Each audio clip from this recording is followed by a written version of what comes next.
Hi Keta Nation! Welcome to this video. May pag-uusapan natin kung paano ka nga ba ikita sa Bybit at paano mo magagawang ma-automate yung pagtitrade mo sa loob ng Bybit platform. So kung ready ka na sa topic natin ngayon, let's go!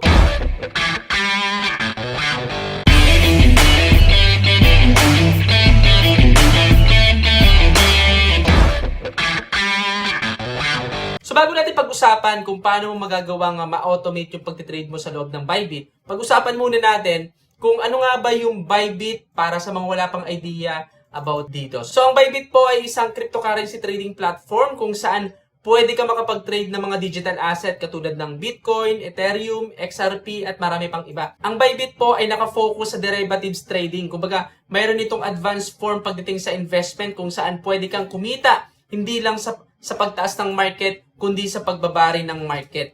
Ngayon, pag-usapan natin kung paano ka ba ikita dito sa pagtitrade. Okay? Isa sa nagustuhan ko sa Bybit ay yung bagong tools nila na tinatawag nila na Trade GPT. Isa sa kagandahan sa paggamit ng Bybit ay itong tools na to kapatid. Itong tools ng Trade GPT. Kung saan, pwede kang magkaroon ng idea kung ano yung mga coin na pwede mong i-trade. For example, try natin to kapatid na conduct a 1-month analysis of Sol price movement dahil nasa popular coins ito kapatid. No, try natin yan. So dito pa lang, pwede ka na magkaroon ng idea kapatid kung ano yung iti-trade mo. For example, dito sa pinakahuli niya, possible na short. Then, naglagay siya ng leverage na 2%. Pwede ka mag-copy dito or pwede mong i-manual trade yan kapatid. Sabihin naman natin na hindi ka marunong mag-trade. No? Paano mo naman magagawang ma-automate yung pag-trade? So, mayroon tayong tatlong paraan. Una, sa Bybit, mayroon kasi silang sariling copy trading, no? Built-in na copy trading. Ngayon, pumunta naman tayo dito sa copy trading. So dito, meron silang tinatawag na mga master trader, yung talaga nag-trade dito, okay? Na magaling. For example, ito, meron siyang sa 7 days, meron siyang ROI na 56.61%. No? Sa 90 days, meron siyang 467.41%. Pwede mong i-copy yan pero full na to or pwede mong i-copy ito. Okay? I-click mo lang yung copy na yan. Then ang minimum na investment dito ay 100 USDT. For example, lagay mo lang dito 100. Then i-click mo lang tong copy now. So madali lang naman itong i-copy basta meron kang pera dito sa loob ng Bybit account mo. Kung wala ka pang idea sa trading, pwede mong gamitin ito no, para makapagsimula na makapag-trade. Okay, gamit itong copy trading ng Bybit. Pangalawa, hindi lang copy trading ang mayroon ng Bybit, kundi mayroon din itong trading bot. Maliban sa copy trading, meron din trading bot ang Bybit. Pwede mong gamitin. For example, itong Link USDT, pwede mong i-copy trade yan, pero dapat yung pera mo ay nasa funding account mo. Dito makikita mo na yung grid profit ratio niya ay nasa 5.97% at yung APR nasa 311.29%. Ang minimum na investment naman dito ay nakalagay dito na 7.40.66. Pwede mong ilagay dyan, then click mo lang tong copy. Okay? Pangatlo, sabihin natin na gusto mong mas simple, hindi mo na kailangan pumili kung ano yung coin na iti-trade ng bot, hindi mo na kailangan pumili kung anong master trader ang magandang i-copy. No, pwede mong gamitin ang copy trading bot ko. So dito, kailangan mo lang mag-avail ng membership para magamit mo ang tools. Anong kagandahan naman ito kapatid? Ngayon, sabihin naman natin na ayaw mo nang mahirapan sa pagpili ng coin. Gusto mo automatic na talaga. So I recommend na gamitin mo yung copy trading bot ko. Okay, paano? Ngayon, meron po tayong monthly subscription dito para magamit mo yung copy trading. Ito na po ay automated trading na talaga. Hindi mo na kailangang pumili kung ano yung coin na iti-trade mo, kung anong oras ka magti-trade. Automatic na po yan. So, ang price po ng copy trading bot ay nagkakahalaga ng 2,099. Membership po ito. So, monthly, quarterly access at yung annual access. Ang pagkakaiba nito kapatid ay dito sa compare plan. Okay, dito sa monthly, magkakaroon ka lang ng up to 5 open trades at once. Okay? Dito man sa quarterly, up to 10 open trades at once. At dito naman sa annual, ay magkakaroon ka ng uninterrupted trading. Hanggang merong trade ang bot, okay, magti-trade yan kapatid. Hindi katulad dito na 5 coin lang yung iti-trade niya. Okay, sa buong buwan. Ito naman ay 10 open trades lang yung magagawa niya at once. Okay, yung ibig sabihin ng at once ay sabay-sabay. Okay, kapag may na-close doon, papasok ulit ng isa. Kapag may na-close ulit, may papasok ulit. Okay? Parang ganon. Then dito naman, uninterrupted trading. Hanggang merong signal yung bot natin, hanggang nagtitrade yung bot natin, may bagong trade ang bot, papasok at papasok yan. Hindi niya iisipin o hindi niya titingnan kung merong naka-open trades na 5 o merong naka-open trades na 10. Okay? Hanggang merong trade ang bot, magkakaroon po yan ng trade. Okay? So dito, ang risk-reward ratio natin ay 0.8 at yung maximum potential net profit natin per trade po ito ay up to 100%. Ang kagandahan dito, yung stop loss ay sumusunod doon sa take profit. For example, kapag na-reach niya yung take profit 1, okay, yung stop loss ay susunod doon sa take profit para once na bumaba yun, i-close niya yon para meron pa rin tayong kita. Okay, ganun yung kagandahan dito sa copy trading bot natin. So, ang ginagamit natin na software ay trading bot at daily trades na po yan. Yes, magkakaroon tayo ng daily trades. Ang pinagkakaiba lang dito sa monthly, quarterly at yung annual ay itong open trades.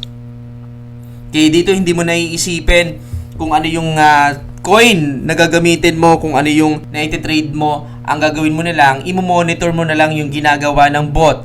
Then, kung meron kang profit, pwede mo nang i-transfer yon sa funding wallet mo para secured na yung profit na yon at hindi na gagamitin ng bot para i-trade ulit. Okay? So, I hope na i-gets kapatid. Ngayon, sabihin natin na nag-avail ka na ng copy trading bot. No? Paano mo naman mako-connect yung Bybit account mo sa copy trading bot server ko? So, dito kailangan mo mag-create ng API key. No, paano? Ngayon, paano ka naman makakapag-create ng API key kapatid? No? Search mo lang dito ay API management. Then, create new key ka lang. Then, system generated API key.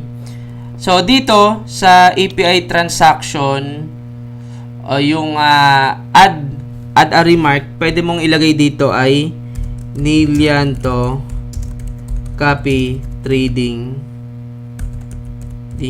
bot. Pero ikaw bahala kung anong ilalagay mo dito. Then, ilalagay mo dito sa API key permission ay read-write. Then, dito naman ay only IPs. So, may kita mo tong number na to kapatid dun sa connect page. Okay? Pero kung na-visualize mo, pwede mong i-copy yan. Then, pwede kong ibigay yan once na magko-connect ka na. Okay? O kung mag-create ka na ng API key. Pero nasa tutorial po ito ng nasa dashboard ko. Pwede mong panoorin yun kapatid. Okay? So, dito kapag nalagay mo na yung IPs, okay? Then, dito naman, ilagay mo dito ay Unified Trading. Then, yung order, position, at yung USDC, derivatives trading. Pwedeng kahit itong spot, kahit wag mo nang ilagay. Contract, kahit yung USDC, kahit wag mo nang ilagay yan kapatid. Sa Unified Trading, pwede mong ilagay yung orders at yung position para makapag-trade yung bot.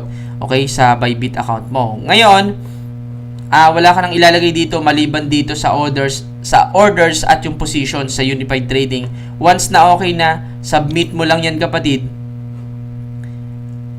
Then sundan mo lang, lagay mo lang dito yung verification mo at yung kung ano man yung verification, security verification mo dito. Then click mo lang tong next, may kita mo na doon yung API key at secret key ng Bybit account mo. So, make sure lang na yung API key at secret key ay isave mo yun kapatid dahil kakailanganin mo yon sa pag-connect sa trading bot server ko. Ngayon, sabihin natin na nakapag-create ka na ng API key, nakapag-avail ka na ng copy trading membership, no, paano mo naman mai-connect yung Bybit account mo sa trading bot ko? Ngayon, kapag nakapag-avail ka na ng copy trading membership kapatid, no, ang kailangan mo lang gawin ay i-click itong connect page. Then, ilagay mo dito new member, yung product, okay, yung trading partner agreement.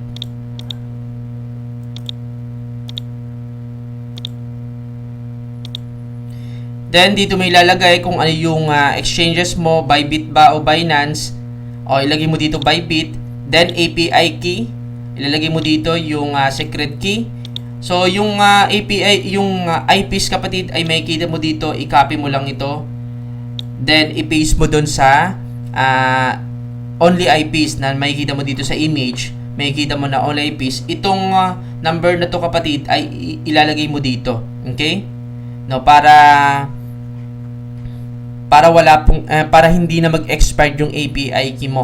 Okay, dito sa position mode, one-way mode ka lang, intraday, open na orders 5, then dito, signature, once na okay na, i-click mo lang tong connect now. So, maghihintay ka lang ng 12 to 24 hours para ma-connect yung Bybit account mo sa trading bot server ko. So, makakatanggap ka po ng email confirmation na yung Bybit account mo ay connected na sa trading bot server ko kapatid. So, ganun lang kadali kapatid ma-automate yung crypto trading gamit ang Bybit. Kung wala ka pang idea sa crypto trading, hindi ka marunong mag-trade o sabihin natin na wala kang time mag-trade pero gusto mong makapag-trade ng cryptocurrency. Ngayon, kung wala ka pang account sa Bybit, mag-iiwan ako ng link sa haba ng video na to para makapag-create ka na ng Bybit account. Mag-iiwan na rin ako ng link kung paano ka makakapag-avail ng copy trading bot. Kung gusto mo naman ng step-by-step tutorial, pwede ka mag-create ng account sa website ko. Then sa loob ng dashboard, mapapanood mo yung mga step-by-step video tutorial at iba pang impormasyon about sa futures trading. Kung meron kang hindi naintindihan o meron kang mga tanong, pwede ka mag-message sa Facebook page ko o mag-comment sa baba ng video na to para masagot ko ng maayos. So dito nagtatapos ang topic natin ngayon. Kung marami ka natutunan, give me a big thumbs up, share this video, comment below, subscribe. At huwag mo kalimutang i-click ang notification bell para lagi kang updated sa video na gagawin natin. Kasi muli, I'm Nick Yanto. I'm internet marketing vlogger. Bye-bye.